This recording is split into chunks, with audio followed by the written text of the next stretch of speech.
Welcome dear rockers. आपका दिल खुश करने वाली है आज की ये मूवी। बहुत ही टचिंग फील गुड मूवी है जो कि हमारे हिसाब से 5 स्टार की कैटेगरी में आती है। इस मूवी का मैं आपको कोई इंट्रो नहीं देना चाहता, बस ये कहना चाहता हूँ ये आपको बहुत इमोशनल कर देगी। तो आज हम देखने वाले हैं Taiwanese language emotional drama movie जिसका नाम है वन डे।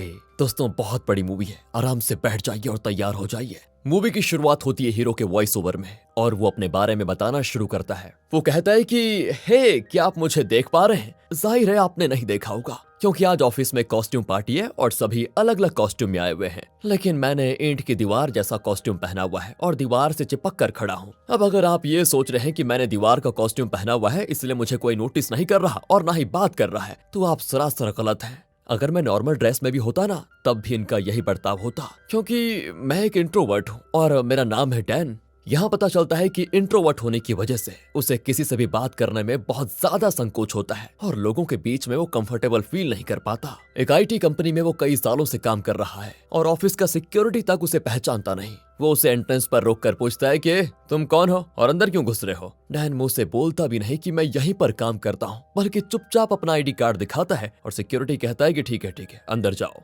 दोस्तों ये सिर्फ ऑफिस की ही बात नहीं है, वो रोज एक ही दुकान से फूड खरीदता है, लेकिन एक बार भी उसने दुकान वाली दीदी से बात तक नहीं की थी और इसीलिए वो डैन को पहचानती नहीं। डैन कहता है कि दीदी मुझे रोज वाला वही डिश दो, पर वो कहती है देख भाई यहाँ रोज कई कस्टमर्स आते हैं और मैंने तो तुम्हें कभी देखा तक नहीं। ऑफिस में ज्यादातर लोग जानते ही नहीं कि डैन यहाँ पर काम भी करता है और अगर कोई उसे बुलाता भी है तो सिर्फ सिस्टम ठीक करने के लिए, उसके आगे वो उससे फ्रेंडली बात भी नहीं करते। डैन अकेला इंसान है, यानी उसकी कोई फैमिली नहीं है। हर साल उसके बर्थडे पर अगर कोई उसे विश करता है तो वो है उसका मोबाइल नेटवर्क वाले जो उसे हैप्पी बर्थडे का ऑटोमेटेड मैसेज भेजते हैं और उस दिन के लिए अनलिमिटेड डेटा गिफ्ट देते हैं। और कोई उसे विश नहीं करता यार। इतने सालों में किसी ने उसके बर्थडे पर केक कट करके सेलिब्रेट भी नहीं किया। डैन का इकलौता फ्रेंड है उसका कंप्यूटर, उसके साथ भी बस वो 2-4 शब्द कहता है, मतलब टाइप करके, जैसे कि प्रिंट के लिए कंट्रोल P, कॉपी के लिए कंट्रोल C और कंट्रोल Z अंडू करने के लिए। इंसान इंट्रोवर्ट हो सकता है लेकिन इतना नहीं होना चाहिए भाई, ऐसे में तो आदमी मर जाएगा। इस बात का जीता जागता एग्जाम्पल तो ये अपना डैन भाई है। ऐसे में एक दिन सोशल मीडिया पर उसे एक लड़की मैसेज करती है कि तुम्हें देखे कितने साल हो गए, चलो एक बार मिल लेते हैं। डैन यहाँ पर भी हमेशा की तरह कोई जवाब नहीं देता, पर उसका एक कॉलीग चौंक जाता है कि यार तुझे लड़कियां भी मैसेज करती है क्या, और दिखने में भी बड़ी खूबसूरत है, क्या बात है? डैन कहता है कि ये मेरी स्कूलमेट थी यार, इसको देखे 10 साल हो चुके हैं। कॉलीग कहता है तो क्या हुआ, वो खुद बुला रही है तो जाने में प्रॉब्लम क्या है तुझे? तू चला जा और अच्छे से बात करना, समझे?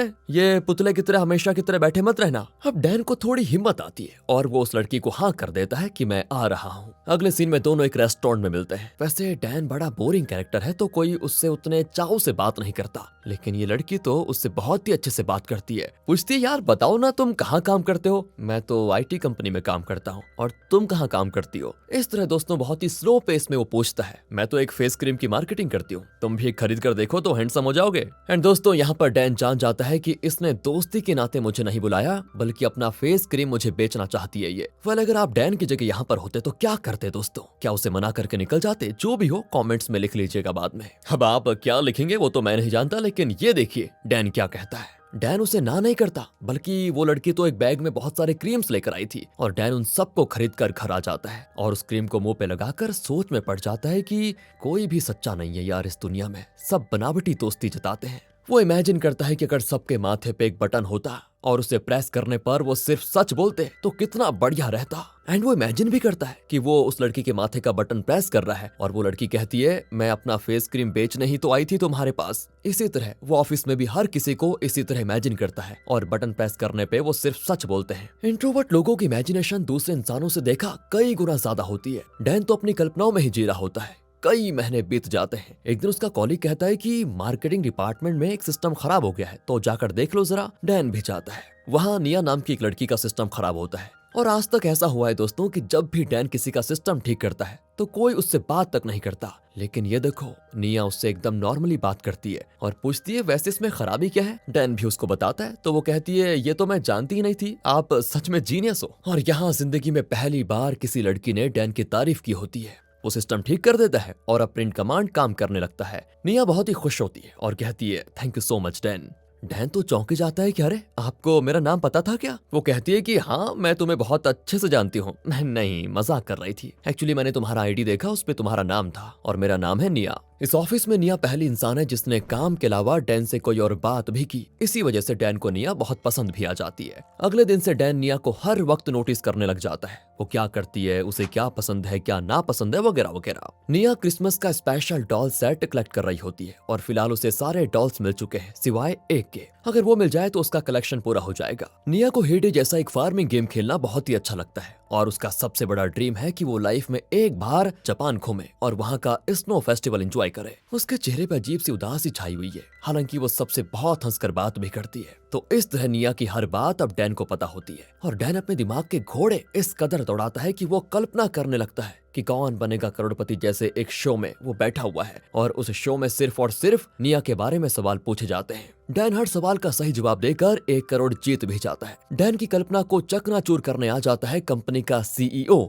जो निया को लंच के लिए बाहर लेकर जाता है। और ये देखने के बाद तो ऑफिस के सारे लोग दंग रह जाते हैं और खुसर करने लग जाते हैं कि क्या कुछ चल रहा है क्या। डैन तो अपनी आंखों से देखता है कि पार्किंग लॉट में सीईओ निया को गुलदस्ता देता है और लगता है ये दोनों एक दूसरे से प्यार करते हैं। लाइफ में पहली बार एक लड़की ने डैन से इतना अच्छा बर्ताव किया था और डैन उसको चाहने भी लगा था। लेकिन बताओ यार, अब वो सीईओ की हो गई। वैसे सीईओ की शादी हो चुकी है, उसका एक बेटा भी है। ऐसा नहीं है कि निया इस बारे में जानती नहीं, वो जानती है, लेकिन सीईओ ने उससे वादा किया था कि वो अपनी वाइफ को डिवोर्स दे देगा और फिर निया से शादी कर लेगा। ये सारी बातें जानकर डैन बड़ा उदास बैठा होता है। न्यू ईयर के लिए ऑफिस में पार्टी होती है और वहाँ पर डैन दीवार जैसा ड्रेस पहनकर दीवार से चिपक कर खड़ा रहता है। तब वहाँ पर निया आती है। उसने डैन को नहीं देखा था और वो अपना मोबाइल पॉकेट में रखने के लिए अपना टॉप जरा हटाती है तो उसकी कमर पर एक तिल होता है जिसे डैन देख लेता है। लेकिन फिर वो मुड़ जाता है कि अरे ये मैं क्या देख रहा हूँ, मैं ऐसा इंडिसेंट आदमी तो हूँ नहीं। पार्टी में अब सीईओ कहता है कि आप सबने बड़ी मेहनत की है, इसलिए हम सभी जापान जाने वाले हैं और खासकर वहाँ का स्नो फेस्टिवल देखने वाले हैं। समझ रहे हैं दोस्तों आप, असल में सीईओ ने ये ट्रिप निया के लिए अरेंज किया है क्योंकि वो आपको पता ही है स्नो फेस्टिवल को एंजॉय करना चाहती थी और बाकी लोगों को शक ना हो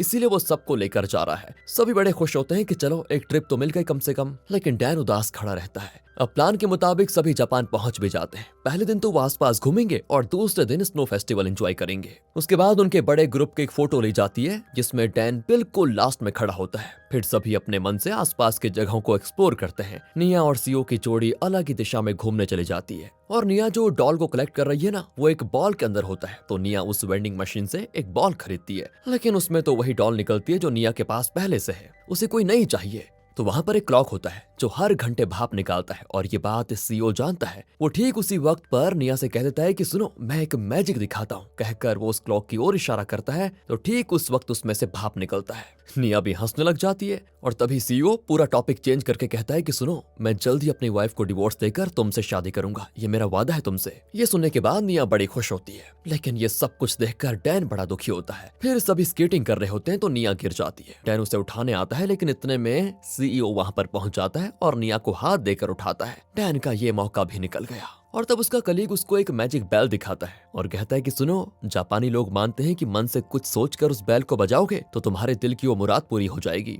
डैन तो नहीं जानता कि ऐसा होता भी है या फिर नहीं, लेकिन वो निया के लिए वो एक बार ट्राई करना चाहता है। वो मन में सोच लेता है कि कम से कम एक दिन के लिए मुझे निया का बॉयफ्रेंड बना दो, बस मैं एक दिन उसके साथ खुशी खुशी बिताना चाहता हूँ। फिर वो बेल बजा देता है। इसके बाद सब एक बड़े होटल जाते हैं जहां वो रुकने वाले हैं। डैन लिफ्ट में होता है और तभी निया भी उस लिफ्ट में चढ़ने आती है, लेकिन डैन को देखकर कहती है मैं कुछ भूल आई हूँ, तुम जाओ, मैं बाद में आ जाऊंगी। ये वाला सीन दोस्तों अपने दिमाग में रख लीजिए क्योंकि बहुत जरूरत पड़ने वाली है आगे इसकी। यहाँ डैन को लगता है कि निया उसे इग्नोर कर रही है और तभी सीईओ की वाइफ और बेटा वहां पर आ जाते हैं। ये देखने के बाद निया उदास हो जाती क्योंकि अब सीईओ उसके साथ नहीं बल्कि अपनी वाइफ और बेटे के साथ स्नो फेस्टिवल एंजॉय करेगा। इसके बाद सभी डिनर करते हैं और सीईओ और उसकी वाइफ के ठीक पीछे निया बैठी होती है, उनकी बातें सुनने लगती है। अब सीईओ को उसकी वाइफ बताती है, पता है मैं तुम्हें एक खुशखबरी देने आई थी, मैं प्रेग्नेंट हूँ, हमारा दूसरा बच्चा होने वाला है। ये सुनने के बाद निया एकदम से टूट जाती है और बाहर जाकर सीईओ को कॉल करती है, पर सीईओ कहता है कि मेरी वाइफ प्रेग्नेंट है, इस वक्त तो मैं उसे डिवोर्स नहीं दे पाऊंगा।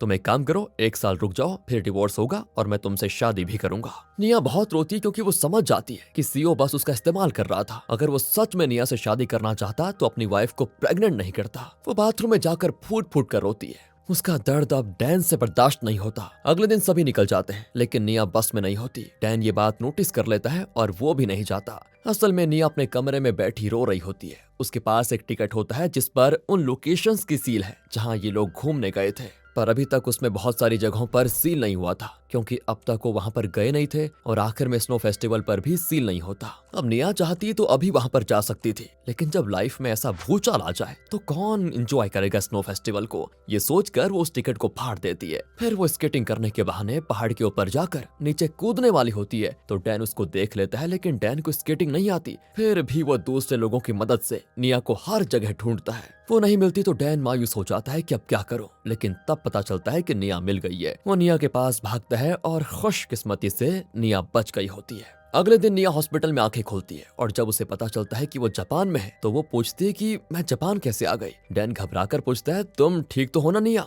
वो पूछती है मैं, तुम कौन हो? और दोस्तों इतनी देर के बाद यहाँ पर इस मूवी का टाइटल वनडे डालकर मूवी को आगे बढ़ाया जाता है। इतनी देर में पता नहीं क्यों, क्योंकि असली कहानी तो अब इसके बाद आने वाली है। अब डॉक्टर निया का स्कैन करके डैन को बताता है कि ये बहुत देर बर्फ में पड़ी रही और ऊंचाई से कूदी थी, इसी वजह से उसका दिमाग थोड़ा अपसेट हो गया है और एक अजीब तरह का मेमोरी लॉस भी। और वो ये भी कहता है कि निया को अपनी लाइफ के पिछले 4 साल में क्या हुआ ये कुछ भी याद नहीं रहेगा, सिर्फ एक दिन के लिए। मतलब आज एक दिन के लिए उसे अपने बारे में पिछले 4 साल में क्या हुआ ये याद नहीं रहेगा, लेकिन 4 साल पहले क्या हुआ था वो याद रहेगा सिर्फ आज के लिए। और कल वो नॉर्मल हो जाएगी तो उन 4 सालों की मेमोरी लौट आएगी। लेकिन हाँ, कल को जब उसको याद आएगा ना तो आज का दिन भी उसकी मेमोरी से मिट जाएगा। फिर कल को उसको ये भी याद आ जाएगा कि पिछले 4 सालों में वो सीईओ से मिली, उससे उसने प्यार किया था। लेकिन आज के दिन अब जो भी होगा उसे वो बाकी चीजें याद नहीं रहेंगी और वो ये भी भूल जाएगी कि आज के दिन उसकी 4 साल पहले की मेमोरी लॉस हुई थी। समझ गए सब? चलिए, क्योंकि निया को फिजिकली कोई प्रॉब्लम नहीं है तो डॉक्टर उसे डिस्चार्ज कर देते हैं। आखिर में जब निया का साइन लिया जाता है तो वो देखती है कि कागज पर 2016 लिखा है। निया चौंकर पूछती है ये क्या लिखा है, ये तो साल 2012 है ना।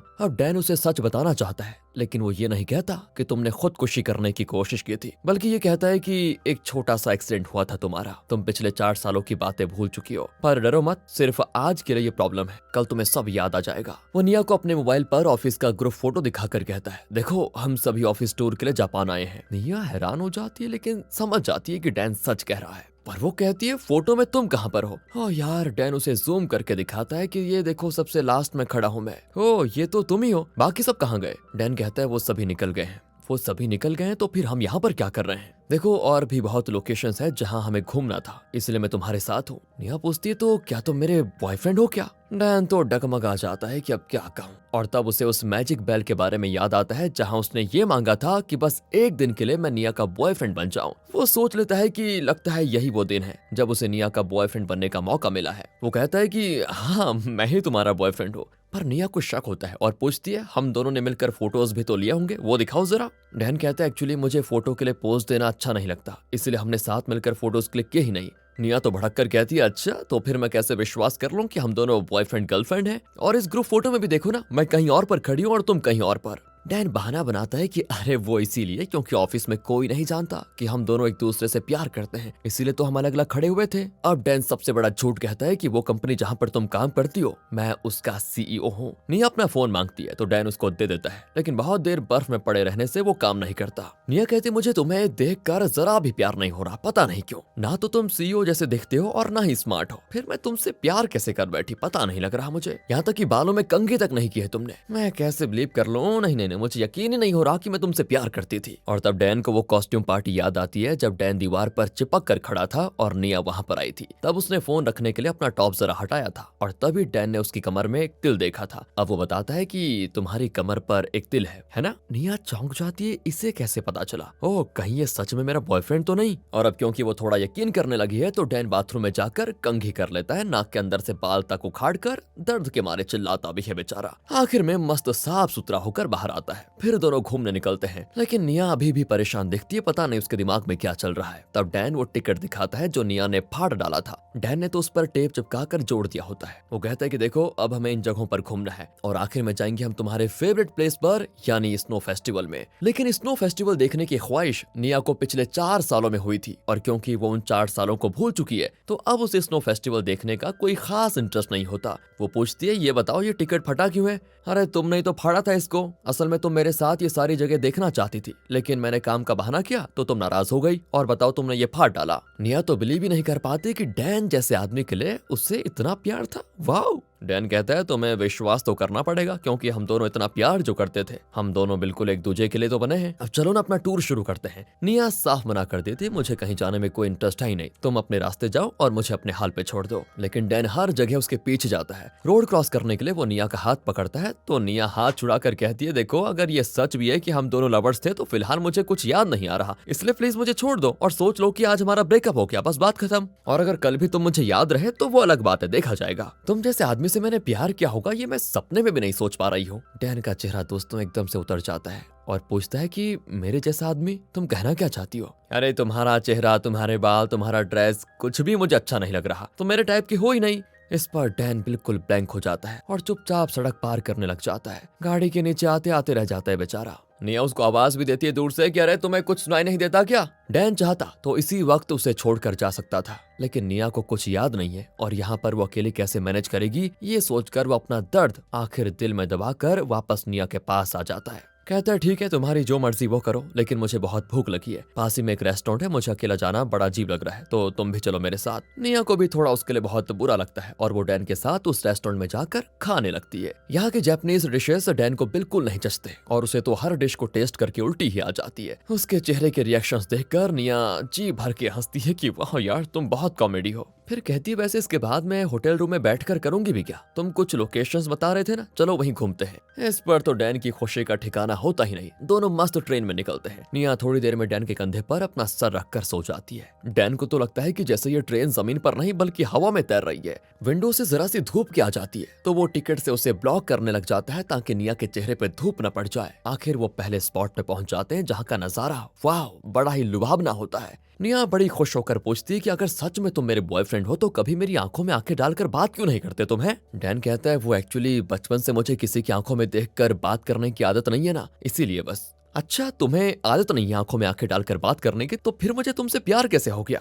वो मैं तुम्हारा सीईओ हूं ना, शायद इस बात से तुम इम्प्रेस हो गई थी। ओहो मैं सच बताऊं ना तुम्हारी एक भी बात मुझे बिलीव करने जैसी नहीं लगती। खैर हम दोनों की पहली मुलाकात कैसे हुई थी ये बताओ। अरे वो मैं कैसे भूल सकता हूँ, तुमने व्हाइट ड्रेस पहना हुआ था, ब्लैक हील्स और रेड कलर का बेल्ट पहना हुआ था। निया शॉक हो जाती है कि कोई आदमी इस कदर याद कैसे रख सकता है। अरे मैं रख सकता हूँ ना निया, तुम्हारी हर छोटी से छोटी बात मुझे याद रहती है, इतना प्यार करता हूँ मैं तुम्हें। उस दिन तुम्हारे सिस्टम में कोई प्रॉब्लम हुई थी और मैं उसे ठीक करने के लिए आया था। क्या तुमने ठीक किया था? पर तुम तो सीईओ हो ना, सिस्टम को ठीक करने वाला कोई और है नहीं क्या? तुम वो सब क्यों कर रहे थे? हाँ ये तुमने बहुत ही अच्छा सवाल पूछा। मैंने अपने करियर की शुरुआत ऐसे छोटे मोटे सिस्टम रिपेयर करते हुए की थी और मुझे सच बताऊं तो सीईओ होने का घमंड ना आ जाए इसलिए मैं कभी कभी अपना पुराना काम भी कर लेता हूँ। दोस्तों ये वैसे तो इंट्रोवर्ट था लेकिन अब कुछ ज्यादा ही इमेजिन करके कहानी पे कहानी बुने जा रहा है ना? अगर आप भी अपनी लाइफ में ऐसी कहानियां बुनते हो, बेवकूफ बनाते हो लोगों को, तो जरूर क्लिक कीजिए लाइक पर। अब निया पूछती है तुमने मेरे लिए और क्या क्या किया है बताओ ना, मुझे बहुत क्यूरियोसिटी हो रही है जानने की। अब डैन सच्ची बातें बताता है जो उसने निया के लिए की थी। हमारे पार्किंग लॉट में अक्सर तुम्हें जगह नहीं मिलती थी तो मैं पहले आ जाता था और एक पार्किंग लॉट में अपनी गाड़ी पार्क कर लेता था और जब तुम अपनी कार में आती तो अपनी गाड़ी में वहां से निकाल लेता था ताकि तुम पार्क कर पाओ। मैं अपनी गाड़ी कहीं बाहर खड़ी कर लेता था और तुम जो हेडे वाला गेम खेलती थी ना उसमें तुम आगे के लेवल पर नहीं जा पाई थी और परेशान हो गई थी। तब मैंने सिस्टम को हैक किया और दिन रात खेलकर तुम्हें अगले लेवल पर पहुंचाया और तुम तो ऑफिस में सभी को बताकर खुश भी हो रही थी कि तुम बिल्कुल अगले लेवल पर पहुंच गई हो। और मैं सच बताऊं तो तुम्हारी उस खुशी को देखकर मुझे बहुत खुशी हुई। और जब तुम ऑफिस से चली जाती थी ना तो तुम्हारा डेस्क बड़ा गंदा होता था, मतलब चीजें यहाँ वहाँ पड़ी रहती थी। तुम्हारे जाने के बाद मैं उस जगह को बहुत बढ़िया तरीके से क्लीन करके अरेंज कर देता था। पर अगले दिन जब तुम आती थी तो डेस्क को इतना साफ देखकर तुम हाउसकीपिंग वाली औरत को गिफ्ट भी देती थी और मैं ये सब देखकर दूर से खुश हो लेता था। और एक और चीज, तुम्हें वो पुराने गाने बहुत पसंद है ना, मैंने सारे पुराने कलेक्शंस को तुम्हारे सिस्टम में अपलोड करके रखा हुआ था जिसे तुम बड़े चाव से सुनती थी। तुम्हें हर पल में देखा करता था और उसी में खुश हो लेता था।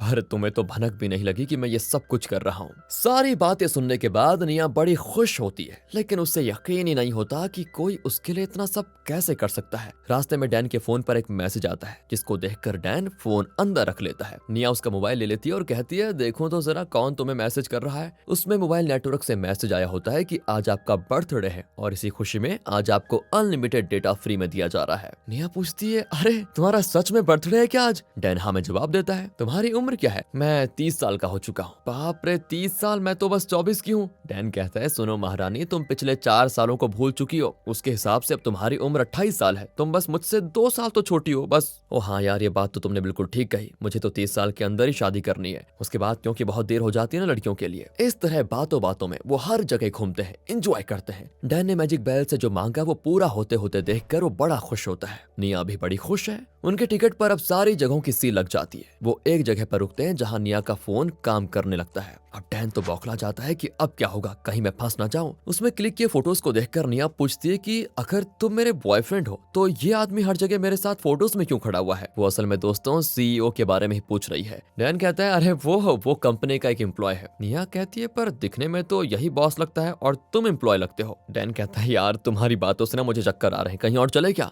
निया भी मान जाती है और दोनों और भी घूमते हैं। इस तरह से बात टल जाती है। आखिर में जब स्नो फेस्टिवल जाने का टाइम आता है तो बर्फीला तूफान आ जाता है और सारे ट्रेन्स कैंसिल कर दिए जाते हैं। अब डैन बड़ी टेंशन में होता है कि यार ये क्या हो गया। निया कहती है, तो परेशान क्यों होते हो इतना? आज नहीं तो किसी और दिन देख लेंगे। पर डैन की दुविधा वो नहीं समझती, क्योंकि डैन के पास सिर्फ आज का दिन है जब वो निया के साथ मस्त वक्त बिता सकता है, क्योंकि कल उसकी पुरानी यादें वापस आ जाएंगी और वो आज का दिन भूल जाएगी। यार यही तो प्रॉब्लम है। और तो और डैन के साथ बिताया हुआ वो ये दिन भी भूल जाएगी। डैन अब एक डिपार्टमेंटल स्टोर में उदास बैठा होता है क्योंकि बाहर तूफान बड़ा तेज हो गया है। तब निया एक छोटा केक लेकर आती है जिसपे कैंडल भी होता है और डैन को हैप्पी बर्थडे विश करती है। डैन का चेहरा एक छोटे बच्चे की तरह खिल जाता है। आज तक किसी ने उसे बर्थडे विश नहीं किया और न ही उसके लिए बर्थडे केक लेकर कोई आया। निया कहती है, देखो तुम्हें जो चाहिए वो मन में सोच लो और कैंडल बुझा दो। डैन भी फूंक कर कैंडल बुझाता है तो निया पूछती है, तुमने मांगा क्या, बताओ ना। डैन कहता है, मैंने ये मांगा कि तूफान जल्दी से जल्दी खत्म हो जाए और ट्रेन चालू हो जाए ताकि हम दोनों स्नो फेस्टिवल जाकर वहाँ एंजॉय कर पाए।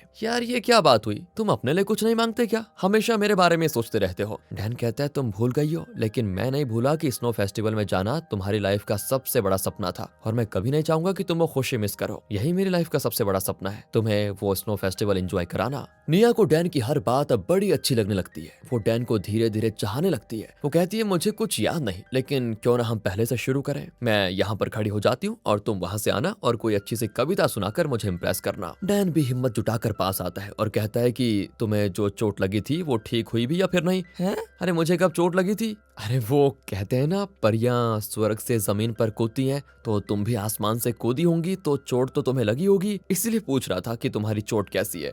यार आग लगे तुम्हारी कविता को। यार ये कोई कविता है? कुछ और सोच कर बताओ ना, कुछ रोमांटिक। अब जाओ वापस, दोबारा आओ। डैन फिर सेकंड ट्राई के लिए आता है, लेकिन निया के पास आते ही वो अपनी लाइनें भूल जाता है और कहता है, मैं देखो इस बार भी रेडी नहीं हूँ, अभी आता हूँ दोबारा। मैं तो अभी बस ये चीज लेने के लिए आया था। ये कहकर वो शर्मा कर चला जाता है। एंड वो बार बार बड़ा मजा आता है इस सीन को देखकर। कुछ ना कुछ अलग ट्राई करता है, लेकिन उसकी एक भी कविता इंप्रेसिव नहीं होती। निया पूछती है कि यार तुम किस मिट्टी के बने हुए हो? मुझे इतना प्यार करते हो लेकिन एक कविता नहीं सुनाई जा रही तुमसे। अरे वो इसीलिए ना कि मेरी समझ में नहीं आ रहा कि मैं कहूँ क्या। लोग माउंट एवरेस्ट पर क्यों चढ़ते हैं? इसीलिए क्योंकि उन्हें पहाड़ चढ़ना अच्छा लगता है। अगर उनसे पूछोगी कि उन्हें पहाड़ चढ़ना क्यों अच्छा लगता है तो शायद वो जवाब नहीं दे पाएंगे। निया कहती है, अरे कहना क्या चाहते हो तुम? देखो निया, बात यह है, तुम मेरे लिए माउंट एवरेस्ट हो। मुझे तुम बड़ी अच्छी लगती हो बस। अब क्यों अच्छी लगती हो ये तो मैं भी नहीं जानता, क्योंकि प्यार तो प्यार होता है ना, उसका कोई कारण थोड़ी होता है। और अगर मान लो कि हर चीज का कोई ना कोई कारण होता है, लेकिन ये भी जरूरी नहीं है कि जो कारण बताया जाए वही वास्तविक कारण हो। इसलिए हर चीज का कारण बताया जाए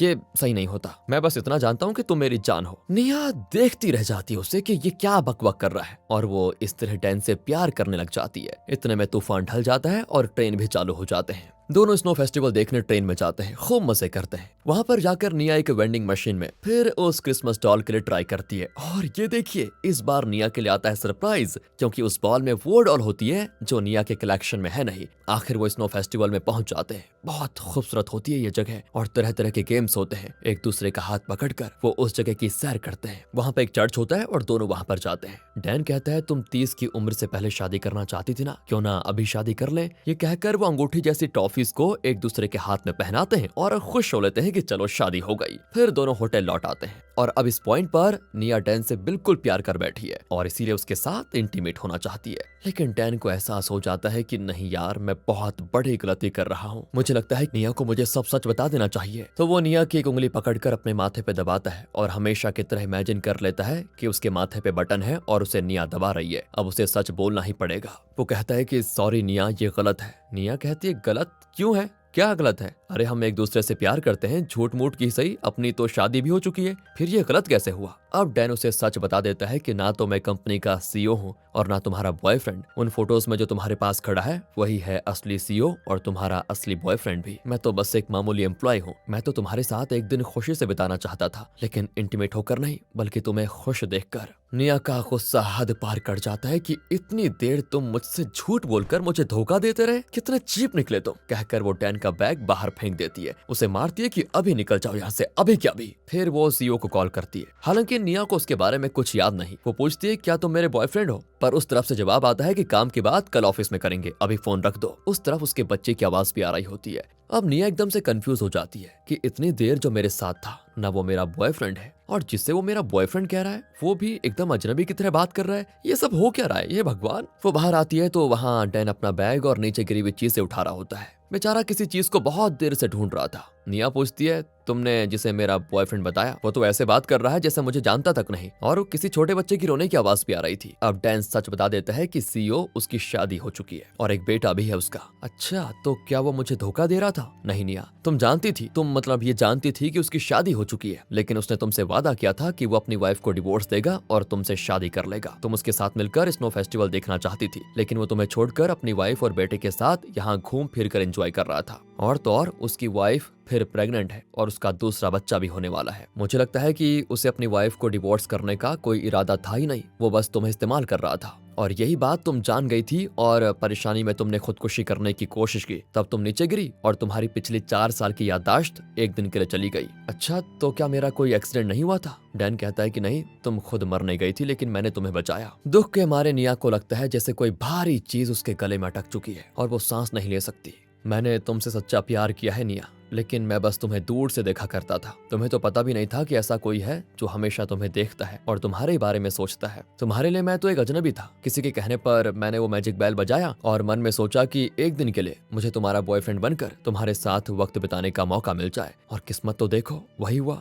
और आज का दिन मैं अपनी लाइफ में कभी नहीं भूलूंगा। आज तक पता है कोई भी मेरे लिए बर्थडे केक लेकर नहीं आया और ना ही किसी ने मुझे विश किया था, पर तुमने मेरे लिए वो सब कुछ किया। आज एक दिन तुमने मुझे वो खुशी दी है जिसे पाने के लिए मैं इतने सालों से कोशिश कर रहा था, लेकिन आज जो मुझे खुशी मिली है उसी के सहारे मैं अपनी पूरी लाइफ खुशी से जीऊंगा। निया बहुत रोती है और डैन के सीने लग जाती है। फिर दोनों एक जगह पर बैठ जाते हैं और तभी अचानक डैन चिल्लाता है कि मिल गया, मुझे मिल गया। ये देखो, असल में उसे वो डॉल दिख गई थी जो निया की कलेक्शन में आखिरी डॉल थी, जो डैन के बैग में थी। लेकिन जब निया ने उसका बैग फेंका तो वो नीचे गिर गई थी और डैन बहुत देर से इसी को ढूंढ रहा है। निया कहती है तुम ना सच में पागल हो, पता है तुम्हें? इस छोटी सी डॉल के लिए तुम इतना बड़ा हंगामा कर रहे हो, इसी को ढूंढ रहे थे क्या? डैन कहता है कि हाँ, ये डॉल तुम्हारे लिए कितनी इंपॉर्टेंट है शायद तुम भूल गई। इससे तुम्हारा क्रिसमस कलेक्शन पूरा हो जाएगा। अब तो तुम्हें इसकी अहमियत पता नहीं, लेकिन कल जब सब याद आ जाएगा तो इस डॉल को देखकर तुम्हारे चेहरे पे जो खुशी होगी ना, उसको देखकर तो मैं बहुत ज्यादा खुश हो जाऊंगा। एंड ये क्या, वो ये सारी चीजें कह रहा होता है कि निया उसे किस कर लेती है।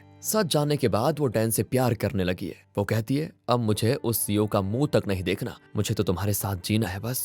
डैन कहता है ऐसा नहीं हो सकता निया, क्योंकि कल तुम्हें सब याद आ जाएगा, लेकिन आज का दिन तुम बिल्कुल भूल जाओगी। आज जो कुछ हुआ वो तुम्हें याद रहेगा ही नहीं। निया कहती है ऐसा मत कहो, मैं तुम्हें कभी नहीं भूलना चाहती। वो अपने फोन पे अपने लिए एक वीडियो रिकॉर्ड करती है जिसमें वो कहती है अगर तुम ये वीडियो देख रही हो निया, तो इसका मतलब है कि तुम आज का दिन भूल चुकी हो, लेकिन प्लीज फिर से इस दिन को याद करो, क्योंकि आज तुम्हारी लाइफ का सबसे अच्छा दिन था और ऐसी खुशी तुम्हें लाइफ में कभी नहीं मिली। अगर तुम इस दिन को भूल भी गई तो प्लीज डैन को मत भूलना, क्योंकि तुम डैन से बहुत प्यार करती हो और उस जैसा प्यार करने वाला तुम्हें जिंदगी में कभी नहीं मिलेगा। इसे लाइफ में मिस मत करना, तुम इसी से शादी करना, ना कि सीईओ जैसे धोखेबाज से। दोस्तों, ये वीडियो वो रिकॉर्ड कर लेती ताकि कल को अगर भूल भी जाए तो दोबारा इस वीडियो को देखकर उसे याद आ जाए, ऐसा उसने प्लान कर लिया है। तब डैन उसको एक और बात बताता है कि मैंने बताऊं तुम्हें पहले भी एक बार प्रपोज किया था, और यहाँ फ्लैशबैक में दिखाते हैं कि उस दिन कॉस्ट्यूम पार्टी के बाद निया पार्किंग में वेट कर रही थी और तब डैन उसके पास गया उसने बताया कि मैं जानता हूँ कि तुम हमारे सीईओ से प्यार करती हो, लेकिन शायद तुम नहीं जानती कि वो तुम्हारा फायदा उठा रहा है। मुझे ये भी बताया कि तुम मुझे पसंद नहीं करोगी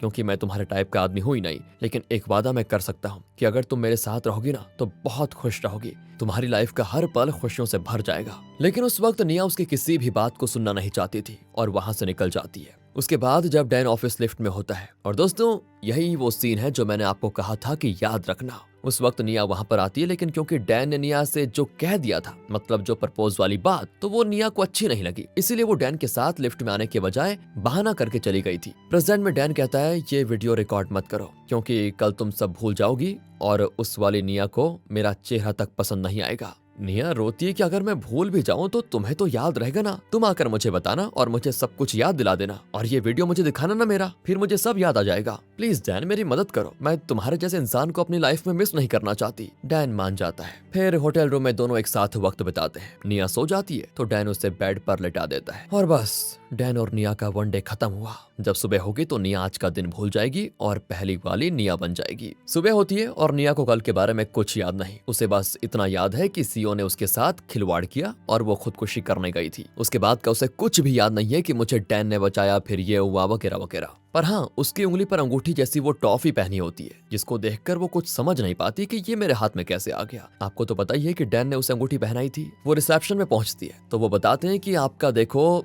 एक्सीडेंट हुआ था और एक आदमी आपको बचाकर हॉस्पिटल ले गया, फिर आप ठीक हो गई थी। डैन के बारे में वो और डिटेल्स नहीं जानते थे और निया भी उस बात पर ज्यादा ध्यान नहीं देती और निकल जाती है वहां से। उसी बस की पिछली वाली किसी एक सीट पर डैन बिल्कुल एक अजनबी की तरह बैठा होता है। वो उन सारी जगहों को देखता है जहां वो और निया कल सारा दिन घूमे थे। बेचारे की आंखें भर आती है और सोचता है कि कल का दिन यानी वो वनडे अगर बस निया को याद आ जाए तो कितना अच्छा होगा, हम दोनों साथ साथ अपनी लाइफ जी पाएंगे। अगले दिन निया ऑफिस में होती है। वो अपना बैग खोलती है तो उसमें वो टिकट होता है जिसमें हर जगह का सील लगा होता है। जहां तक निया को याद है वो स्नो फेस्टिवल में नहीं गई थी, इसलिए वो चौंक जाती है कि इसमें स्नो फेस्टिवल का भी सील क्यों लगा हुआ है। और तो और उसके बैग में क्रिसमस कलेक्शन की आखिरी डॉल भी है जिसको देखकर वो शॉक हो जाती है कि ये मेरे पास कैसे आ गई। वो अपने फोन पर क्लिक किए हुए फोटोज देखना चाहती है तो डेटा केबल लेने के लिए जाती है। वहाँ उसका एक कॉलीग कहता है कि डेटा केबल वहाँ पर पड़ा हुआ है, वैसे आज डैन नहीं आया तो सारा काम मुझे करना पड़ रहा है, प्लीज तुम खुद ले लो। निया उसको ले जाती है और डेटा केबल कनेक्ट करके सारे फोटोज और वीडियोस को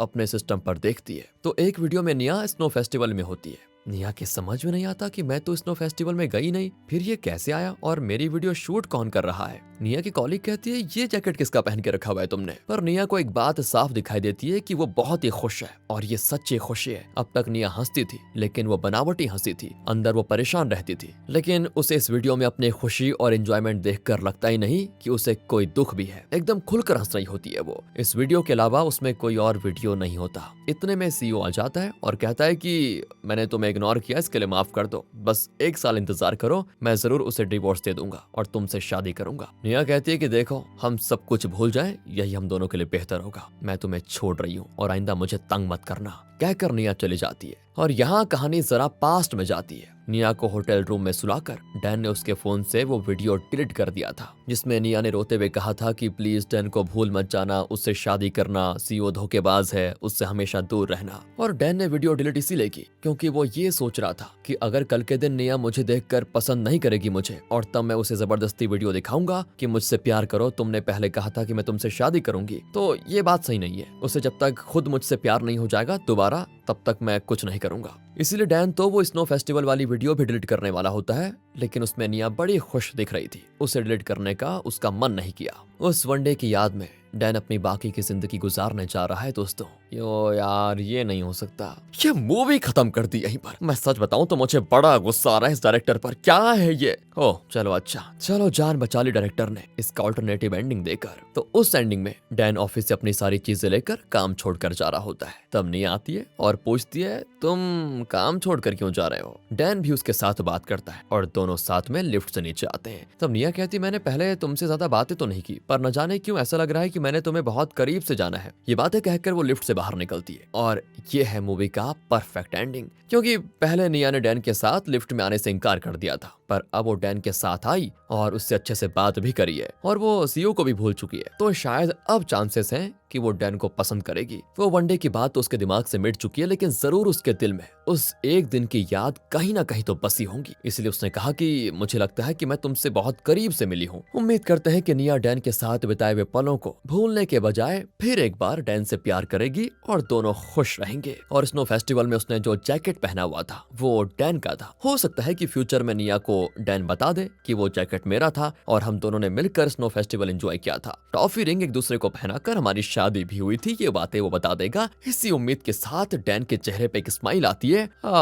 यहाँ पर मूवी असल में खत्म हो जाती है। दोस्तों, तो कैसी लगी आपको ये मूवी? मैं बता रहा हूँ, प्लीज यार कमेंट्स में जरूर बताना ये मूवी आपको कैसी लगी। अगर वीडियो अच्छी लगी हो, स्टोरी अच्छी लगी हो, एक्सप्लेनेशन अच्छा लगा हो, इसके बाद भी आपको बोलने की जरूरत है क्या?